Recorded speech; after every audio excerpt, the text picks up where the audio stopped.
ಎಲ್ರಿಗೂ ನಮಸ್ಕಾರ. Welcome to Shami's house. ಇವತ್ತು ಒಂದು ಒಳ್ಳೆ ಚಿಕನ್ ನೂಡಲ್ಸ್ ಮಾಡೋಣ ಬನ್ನಿ. ತುಂಬ ರುಚಿಯಾಗಿರುತ್ತೆ. ಬನ್ನಿ ಸ್ಟಾರ್ಟ್ ಮಾಡೋಣ. ಇವಾಗ ನೋಡಿ, ನಾನು ಈ ಥರ ನೂಡಲ್ಸ್ನ ತೊಗೊಂಡು ಬಂದಿದ್ದೀನಿ. ಎಲ್ಲ ಶಾಪಲ್ಲೆಲ್ಲ ಸಿಗುತ್ತೆ ಇದು. ನೋಡಿ, ಈ ಥರ ನೂಡಲ್ಸ್ ತೊಗೋಬೇಕು. ಇದನ್ನು ಇವಾಗ ನಾವು ಬೇಯಿಸ್ಕೊಳ್ಳೋಣ. ಈಗ ಸ್ಟವ್ ಮೇಲೆ ಒಂದು ಪಾತ್ರೆಯಲ್ಲಿ ನೀರು ಇಟ್ಕೊಂಡಿದ್ದೀನಿ. ಈ ನೀರು ಕುದೀತಾ ಇದೆ. ಈಗ ಇದನ್ನು ನೂಡಲ್ಸ್ ಹಾಕೋಣ. ನೂಡಲ್ಸ್ ಹಾಕಿ ಇದು ಚೆನ್ನಾಗಿ ಬೇಯಿಸಬೇಕು. ಇವಾಗ ಇದಕ್ಕೆ ಉಪ್ಪು ಹಾಕೋಣ ಮತ್ತು ಎಣ್ಣೆ ಹಾಕೋಣ. ಎಣ್ಣೆ ಹಾಕೋದ್ರಿಂದ ನೂಡಲ್ಸು ಅಂಟಲ್ಲ, ಬಿಡಿಬಿಡಿಯಾಗಿರುತ್ತೆ. ನೋಡಿ, ಒಂದು 10 ನಿಮಿಷ ಬೇಯಬೇಕಿದು. ಒಂದು 10 ನಿಮಿಷ 15 ನಿಮಿಷ ತಗೊಳುತ್ತೆ ಬೇಯೋಕ್ಕೆ. ನೋಡಿ, ಈಗ ಆಗಿದೆ. ಒಂದು 10 ನಿಮಿಷ 15 ನಿಮಿಷ ಆಗಿದೆ. ನೋಡಿ, ಬೆಂದಿದೆಯಾ ನೋಡೋಣ. ನೋಡಿ, ಇವಾಗ ಬೆಂದಿದೆ. ಈ ನೀರೆಲ್ಲ ಸೋರಿಸ್ಕೊಂಬಿಡೋಣ. ನೋಡಿ, ಈಗ ನೀರಲ್ಲಿ ಸೋರಿಸ್ಕೊಂಡಿದ್ದೀನಿ. ನೋಡಿ, ಎಷ್ಟು ಚೆನ್ನಾಗಿ ಬಂದಿದೆ ಅಲ್ವಾ. ಇವಾಗ ಒಂದು ಬೌಲಲ್ಲಿ ಚಿಕನ್ ತೊಗೊಂಡಿದ್ದೀನಿ. ಅದು ಚಿಕ್ಕದಾಗಿ ಕಟ್ ಮಾಡಿ ತೊಳೆದು ಕ್ಲೀನಾಗಿ ಇಟ್ಕೊಂಡಿದ್ದೀನಿ. ಈಗ ಇದಕ್ಕೆ ಉಪ್ಪು ಮತ್ತು ನಿಂಬೆಹಣ್ಣು ರಸ. ಈ ನಿಂಬೆಹಣ್ಣು ರಸ ಮತ್ತು ಉಪ್ಪು ಫಸ್ಟ್ ಹಾಕೋದ್ರಿಂದ ಉಪ್ಪೆಲ್ಲ ಚೆನ್ನಾಗಿ ಹಿಡಿಯುತ್ತೆ ಚಿಕನು. ಅದಕ್ಕೆ ಫಸ್ಟು ಯಾವಾಗಲೂ ನಿಂಬೆಹಣ್ಣು ಹಿಂಡ್ಕೋಬೇಕು ಚಿಕನ್ಗೆ. ಈಗ ಇದಕ್ಕೆ ಅರಿಶಿನ ಪುಡಿ ಹಾಕ್ತಾಯಿದ್ದೀನಿ. ಕಾಶ್ಮೀರಿ ಮೆಣಸಿನ ಪುಡಿ ಹಾಕ್ತಾಯಿದ್ದೀನಿ. ಒಂದು 2 ಸ್ಪೂನ್ ಹಾಕ್ತಾಯಿದ್ದೀನಿ.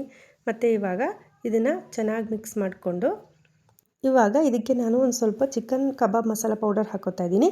ಇದು ನೀವು ಬೇಕಿದ್ರೆ ಹಾಕೋಬೋದು, ಇಲ್ಲಾಂದರೆ ಸ್ಕಿಪ್ ಮಾಡ್ಬೋದು. ಈಗ ಒಂದು 10 ನಿಮಿಷ ಇದನ್ನು ರೆಸ್ಟ್ ಮಾಡೋಕ್ಕೆ ಬಿಟ್ಬಿಡೋಣ, ಉಪ್ಪೆಲ್ಲ ಹಿಡಿಲಿ ಚೆನ್ನಾಗಿ.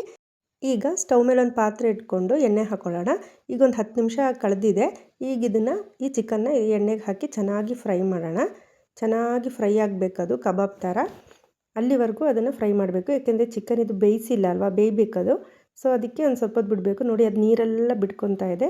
ನೀರೆಲ್ಲ ಬಿಟ್ಕೊಂಡು ಅದು ಫುಲ್ ಡ್ರೈ ಆಗಬೇಕು. ಡ್ರೈ ಆಗೋ ತನಕ ಚೆನ್ನಾಗಿ ಫ್ರೈ ಮಾಡಿ. ಒಂದು 10-15 ಮಿನಿಟ್ಸ್ ಆದರೂ ಬೇಕು. 15 ಮಿನಿಟ್ಸ್ ಏನೇ ಆದರೂ ಬೇಕು ಡ್ರೈ ಆಗಲಿಕ್ಕೆ. ನೋಡಿ, ಇವಾಗ ಆಗಿದೆ, ಫ್ರೈ ಆಗಿದೆ. ನೋಡಿ ಎಷ್ಟು ಚೆನ್ನಾಗಾಗಿದೆ. ಎಲ್ಲನೂ ಚೆನ್ನಾಗಿ ಫ್ರೈ ಆಗಿದೆ, ಬ್ರೌನ್ ಕಲರ್ ಆಗಿದೆ.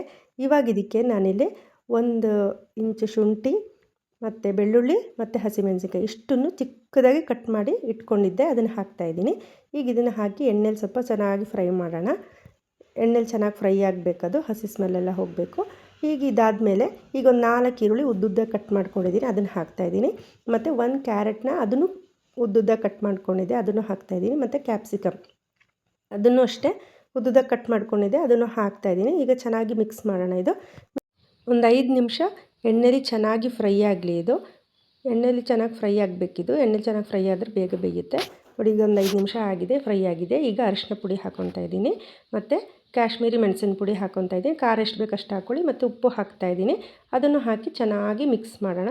ಇದು ಇವಾಗ ಬೇಯಬೇಕು. ಈರುಳ್ಳಿ, ಕ್ಯಾಪ್ಸಿಕಮ್, ಕ್ಯಾರೆಟ್ ಎಲ್ಲ ಬೇಯಬೇಕು. ಸ್ವಲ್ಪ ಹೊತ್ತು ಮುಚ್ಚಿಟ್ಬಿಡೋಣ, ಒಂದು 10 ನಿಮಿಷ.